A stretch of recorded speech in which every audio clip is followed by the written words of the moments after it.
Hey YouTube family, Midwest Picker here.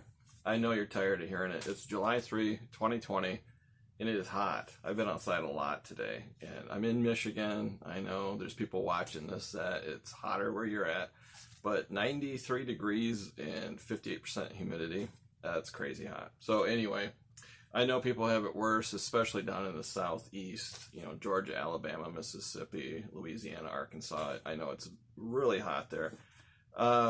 But yeah, I was born in January, lived my whole life in Michigan. I like it cooler. So anyway, welcome to the channel. My name is Dave. I'm a full-time RN, full-time husband and father with kids. I'm a part-time content creator on YouTube. I'm a part-time reseller. And this is a BOLO video, or be on the lookout video, what's sold video. And this video really helps people new to reselling. If you're not sure what to buy, what to list it for, I tried to share with you where I bought the item, what it sold for, what the cost was, and how it shipped. Pretty much say that for every item, and that helps out people that are new. So before I get started, I want to give a big thank you to Courtney at BOLO Buddies. If you haven't seen her YouTube channel, look up BOLO Buddies. She has great content. She focuses a lot on what sold or BOLOs. Be on the lookouts. She also has a Wednesday night live video, and I participated just a few days ago. So watch the replay from July 1. It's got yours truly on there at 10 p.m., way past my bedtime, helping her out with BOLOs. And if you've never seen it, people in the chat get to participate, and they get to put in the chat the item number from their eBay sale, what they paid for it, what it sold for, and that's everybody helping everybody, so we all learn. So Courtney kills two birds with one stone. She helps out others, and then she learns herself. So a little bit of statistics. Because of her and promoting people to subscribe to my channel, which she didn't have to do that, but she really put a lot of effort into helping me, which she doesn't have to do that, but she did out of the kindness of her heart.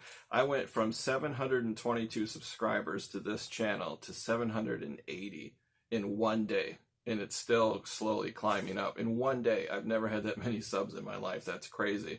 So again, big shout out to Courtney at BOLO Buddies. Check her out. Her channel is slowly growing. She's doing fantastic, and she gives back. And not everybody does that, but she sure does. So it's been a long time, I guess 9 days since I've done a what sold video. My sales have been going crazy. I've sold 20 items since my last what sold video. It's crazy. So let's get into it. I'll try to talk as fast as I can to keep this video as short as possible, but it's going to be a long one. First item are these pool ball shot glasses. Comes in a little miniature rack. I don't remember how much I paid for these. I bought them on eBay to reflip, like a whole bunch of them, like 20 or 25 of them. And then this had the little rack, so I probably overpaid. You can do that. You can buy and source on eBay or Amazon and reflip it or resell it, but you have to really know what you're doing. In this case, I didn't make a home run at all. I listed these for $34.95. They sold for $27.96 plus priority mail shipping on top.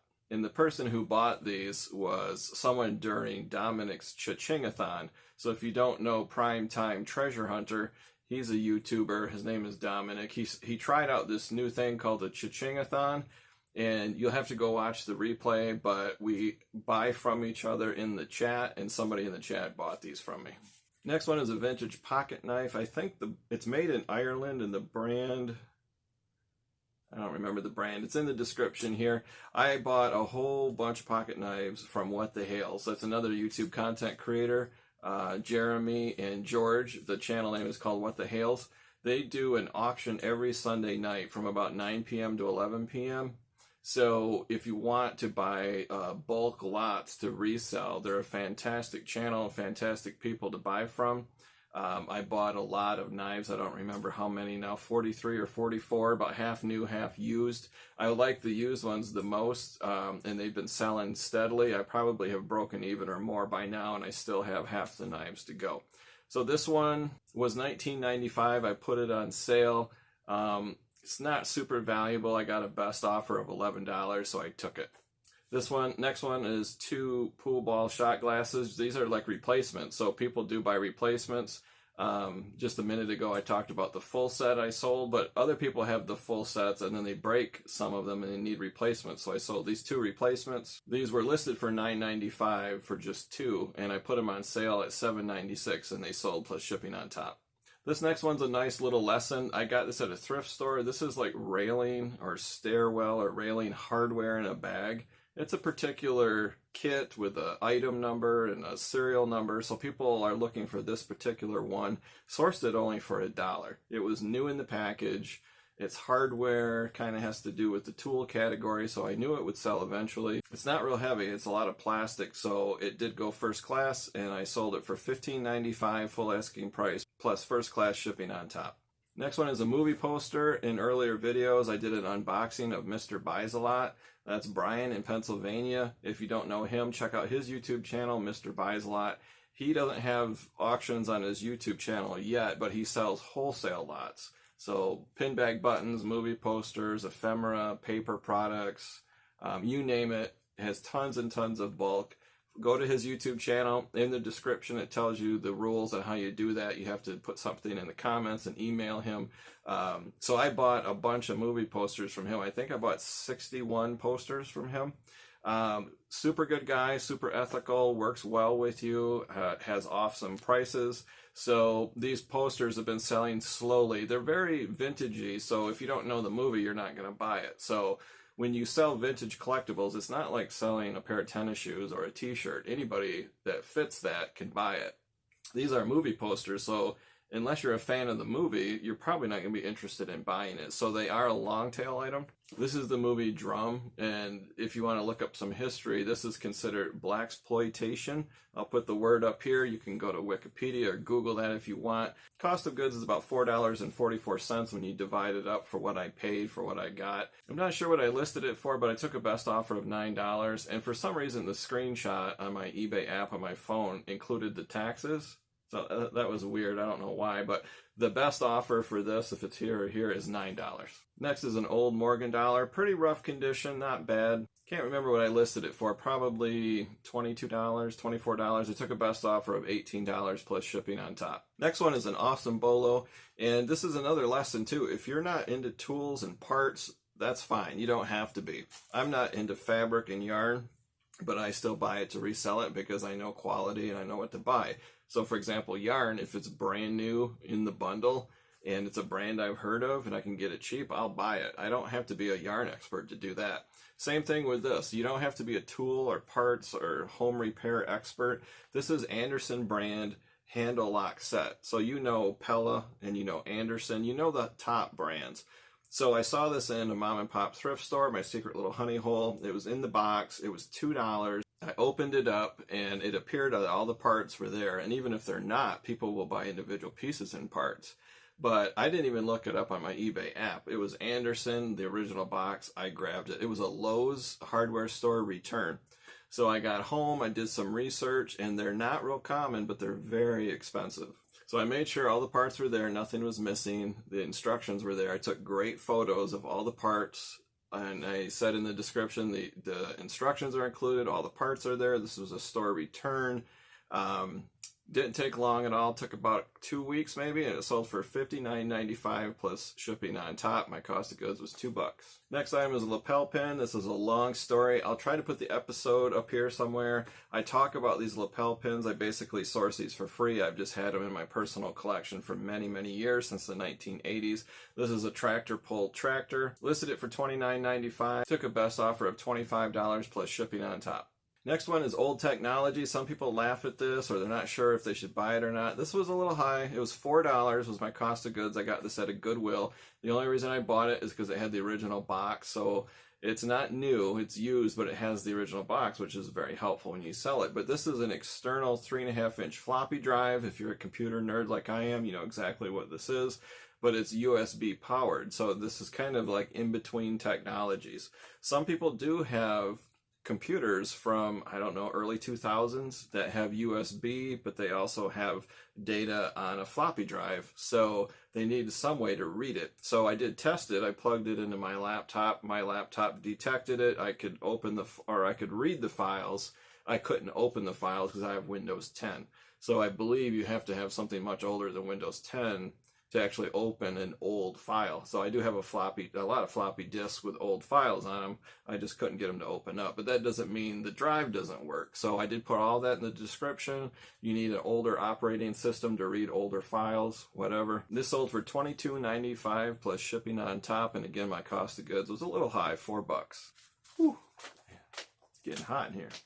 The next one is kind of a long story, but I'll keep it real short. This brand is pronounced Steel. These are cutting wheels. They're 12-inch, so they're pretty big, and they're made out of aluminum oxide fiberglass. It's used for cutting steel, so think of like rebar or a bar of steel. You put this in a cutter. It could be a gas-powered cutter, an angle cutter, even a giant circular saw, and you cut steel with it. So they're worth, I don't know, $7 to $10 a piece. Well, my father gave me a table saw way back in the early 90s. And then he said, here, take this, here, take this. And there were saw blades and all kinds of stuff. And there was this big box. It was super heavy. And he said, here, take this. Well, I stuck it in the garage and haven't looked at it since then. Well, me and Mrs. Midwest have been cleaning the garage so we can do a garage sale. And I saw the box underneath the table saw. I said, what is that? And I opened it up. New old stock, 11 of these cutting wheels, brand new, never been used before. So I looked up comps, and they're pretty expensive, so I undercut the competition. I listed them for $75.95 for a box of 11, new in the box, new old stock. Right away, I got an offer for $50 plus shipping on top. Took it. $50, cost of goods, zero. Heck yeah, I'll do that all day. Next one I call glowy glass, or D flipping particles. We both call it glowy glass, but this is uranium glass. It's pretty old. This is a measuring cup. Sourced it a little high. Cost of goods was $3. I thought about keeping it and adding it to my collection. That's just a green light bulb, but I have glowy glass here and over here somewhere. So I do collect, as you can tell, but I thought, you know what, I'm just going to sell it. I listed it for $24.95. Somebody sent me an offer of $10. I countered with $15 and they accepted it. I just wanted to move it. I want to move inventory. So that is a little low, $15, but that's about the retail value. Plus they paid priority mail shipping on top. All right, I got to take a break. I just want to mention a quick milestone. My YouTube channel hit 25,000 views. So thanks again to the YouTube family, my subscribers, new visitors. It's because of you that I get that many views. And there's lots of milestones. If you have TubeBuddy, they will help you track how many subscribers you have, how many uploads you have, and how many views you have. I think if you pay for TubeBuddy, they'll even give you more statistics. But I was super excited to hit that milestone of 25,000 views. All right, next one is this used buck knife, and again, I got this in that knife lot from the Hales auction on the Sunday night. This is the most valuable knife in the lot, and they even mentioned it when they were showing all the knives before the auction started. They know buck knives are valuable.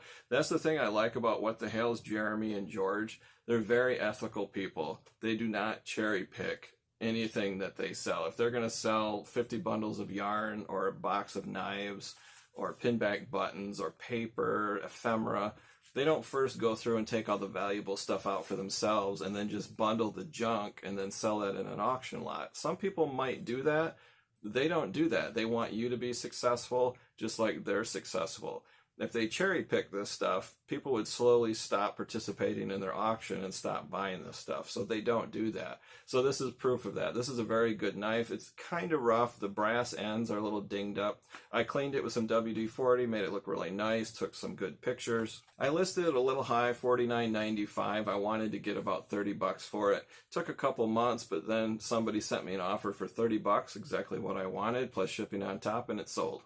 Next is something I almost never do, super rare. This is what's called like a junk drawer lot. So there's a lot of eBay sellers that'll put together just a bunch of stuff and they'll call it grandpa's junk drawer or kitchen junk drawer or whatever. They just make up some name. And it's just basically a pile of stuff. So over the years, probably 2 years that I've ramped up my eBay sourcing and selling, I'll get something in a box of stuff that's just too small to sell, like a little package of nails or washers or whatever. And I'll throw it in a box off to the side that you can't see, and over time it builds up. Well, as a collection, it does have value. Individually, they don't have a lot of value. So I listed it for $24.95 plus shipping on top, and I even did the donation to charity thing. So if you have it available on your eBay listings, near the bottom, you can check a box to donate proceeds to charity, and then you can pick a charity. I don't know if it helps sales or not, but I did that for this one item because my cost of goods is really basically nothing. These are just things either laying around the house or a throw-in of something else I bought, and I just accumulated this. So I put it on eBay, started out at $24.95, and it was on my eBay store for about a year. I finally got an offer of $17.50 plus priority mail shipping on top, and I took it. My next item is a horse racing program. So this is a vintage program, and I bought this again from What the Hales. So they had an auction a Sunday night. It was 33 racing programs. I know nothing about racing programs, but as they were showing them and talking about them, I opened another tab on my browser, went to eBay real quick, did some search and comps, and they are valuable, anywhere from $10 to $200 and everything in between. So they require research. I thought, you know what, I'm going to participate. So I participated in the auction, and I won this auction of 33 vintage racing programs for $100. Then the research begins, and you have to start looking these up to see what they are, what other ones are selling for, or what other people are asking for them. You can look at the ask price, but it's more important to look at the sold price. And I decided too, this would be fun to list as an auction. So I have about 18 of them up right now in my eBay store as auctions, which is kind of fun. That's another video for another day. If you're new to eBay, you probably want to stay away from auctions. But if you have experience and you haven't done auctions in a long time, consider that for a hot item. And it's kind of fun because when you get a bid, your phone goes cha-ching, and that little addiction gets fed, you know, with your phone cha-chinging all the time. Hopefully people get in a bidding war. I've had 2 or 3 of these programs have 4 or 5 bids. People get into a bidding war, and that really drives the price up. The worst thing you can do is list it too low and say, oh, I don't know anything about this vintage racing program. I'm just going to list it for $15 and it sells in 10 seconds. Well, you probably listed it way too low. So why not just list it as an auction? So like I said, the cost of goods is about $3. I listed this one here as an auction. It got 3 bids and sold for $17.50 plus first class shipping on top. This one is kind of weird. I bought this at a thrift store probably 9 months ago. My sister Michelle would remember because I got it down in Fort Wayne, Indiana. Never heard of this before, but it was in the box and it was still new. And then when I flipped the box over and looked at the UPC, it said 1986. I thought, wow, that's old. It's still new. I don't know what it is. I don't care. The cost of goods was only $2. But this is an Avon product called Somersaults. It's like a little stuffed animal in a plastic coffee cup. It was still sealed in the plastic, and it had the original box. So I thought, meh, why not? I listed it for $21.95, and I took a best offer of $15 plus first class shipping on top. Next one is an action figure, and again, an older video way back. Explains I bought a whole bunch of action figures. So I did go on Craigslist, and I was searching for items for sale. I don't do that much anymore, but this guy had a whole bunch of Masters of the Universe and other action figures. Turned out to be Teenage Mutant Ninja Turtles and Thundercats and just random ones. He wanted $200 for this entire tote. So I contacted him, we met up, I bought it. I got home. I don't know much, if hardly anything about action figures at all, but they were all vintage from the 80s, so I knew they had some value. So I did hit one home run. I sold one action figure for $135, which was amazing. But the rest of them are worth $8, $10, $12, not huge amounts of money. So my cost of goods, if I remember, is around $4.50 per action figure. This one's not super valuable. It sold for $12.95 plus shipping on top. This next one, I just shipped it today. This is a vintage Miami University ceramic, like a little beer mug. Got this at a thrift store. Cost of goods was $2. I listed it for $29.95. It took quite a long time, probably over 6 months, but eventually I got an offer for $20. So I took that plus shipping on top. Next one is another vintage horse racing program. This one got 4 bids. This one was really nice condition. Ended up selling for $31 plus first class shipping on top. And again, cost of goods about $3. This next one was so far my most valuable horse racing vintage program. I put it at auction with a starting price of $75, let it run 7 days. I didn't get a single bid, a little too high. So then I relisted it for another 7-day auction, starting bid $65. Then I took a chance and I checked the box and the box of accept offers. So if somebody wants to, they can end the auction and send you an offer. Guy offered me $50. So I took it. End of auction. So cost of goods was $3 and I took it for $50. So put down in the comments, what would you have done? Would you let the auction run for a second 7 days at $65 minimum bid? Or would you have taken the offer? Some people would say just let it go. If that guy wanted it bad enough, you could have declined the offer and then he'd have to bid $65. Or take the money and run. I decided to take the money and run. $3 into $50, why not? But put down in the comments what you would do. So before I end the video, I want to say thanks again to Brian, Mr. Buys a Lot, for his wholesale lots on YouTube. Thanks again to Jeremy and George from What the Hales for their Sunday night auctions. And last but not least, thanks again to Courtney from BOLO Buddies. Check her out on Facebook. Check out her YouTube channel. If I remember, I'm going to link these people down below in the description.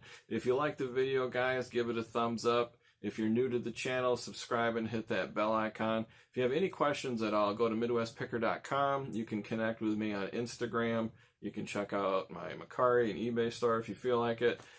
Send me an email, that's down below. Any questions you have, shipping and sourcing and photography or whatever it is, send me your questions. I also have linked down below my how-to videos, how to source, how to ship, how to list, all that kind of stuff. So helps out new sellers. So today is Friday. Tomorrow is Burley Park. If you don't know that, it's probably the biggest flea market in the state of Michigan. If you're familiar with the Midwest, we have Shipshewana down in Indiana. That's a massive flea market. I think it's kind of weird. It's Tuesdays and Wednesdays. Burley Park is only on the weekend, about 5 weekends a year, but it's just a madhouse. And Memorial Day, they didn't have it because of the corona. So 4th of July is tomorrow, and that's their first one. So it's going to be insane. I heard vendors are already setting up today and tonight, and it's just nuts. So I will take a lot of video. Some of my very earliest videos, I think episode 2 is Burley Park, and then maybe episode 18 was another Burley Park. So it's kind of a tradition to go there because it's just huge. So me and Little Midwest are going to get up super early in the morning tomorrow, and we're going to hit that, and I'll make a sourcing video. It's also fun to people watch too, some interesting folks there. So that's it. This video is way too long. Thanks for watching, guys. See you next time.